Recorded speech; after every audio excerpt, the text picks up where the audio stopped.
Good morning বন্ধুরা, অনেক দিন পরে আবার একটা নতুন ভিডিও নিয়ে আসলাম। অনেক দিনই ছাদ বাগানে আসা হয় না, মানে ছাদ বাগানে আসি, ছাদ বাগানের ভিডিও করা হয় না, তাই ভাবলাম তোমাদের সাথে একটু শেয়ার করি।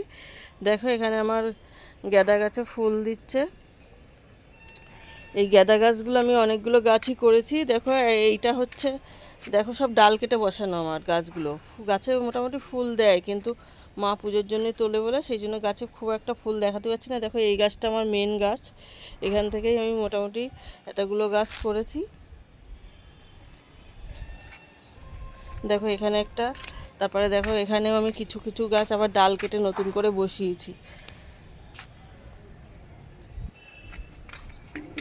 দেখো এখানে মাধবীলতা গাছটায় আবার নতুন করে ফুল দিচ্ছে,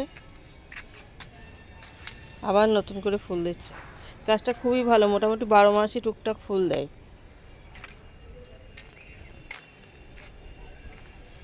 দেখো হনুমানে আমার না চাপা ফুলের গাছটা কি করে দিয়েছে, একদম ভেঙে চুরে অবস্থা খুব খারাপ করে দিয়েছে। এদিকে স্নেক প্লান্ট গাছটাও দেখো কত সুন্দর হয়েছে। রজনীগন্ধা গাছগুলো আমি একটু ছেটে দিয়েছিলাম, ফুল তো মাঝে খুব ভালোই দিল। দেখি ড্রাগন ফ্রুট গাছগুলোও একটু ছেটে ছেটে দিয়েছি।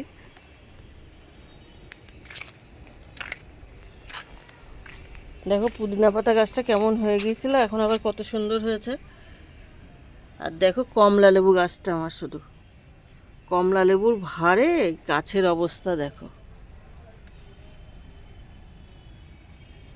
মানে ডাল ভেঙে পড়ছে, যেমন এদিকে তেমন এদিকে।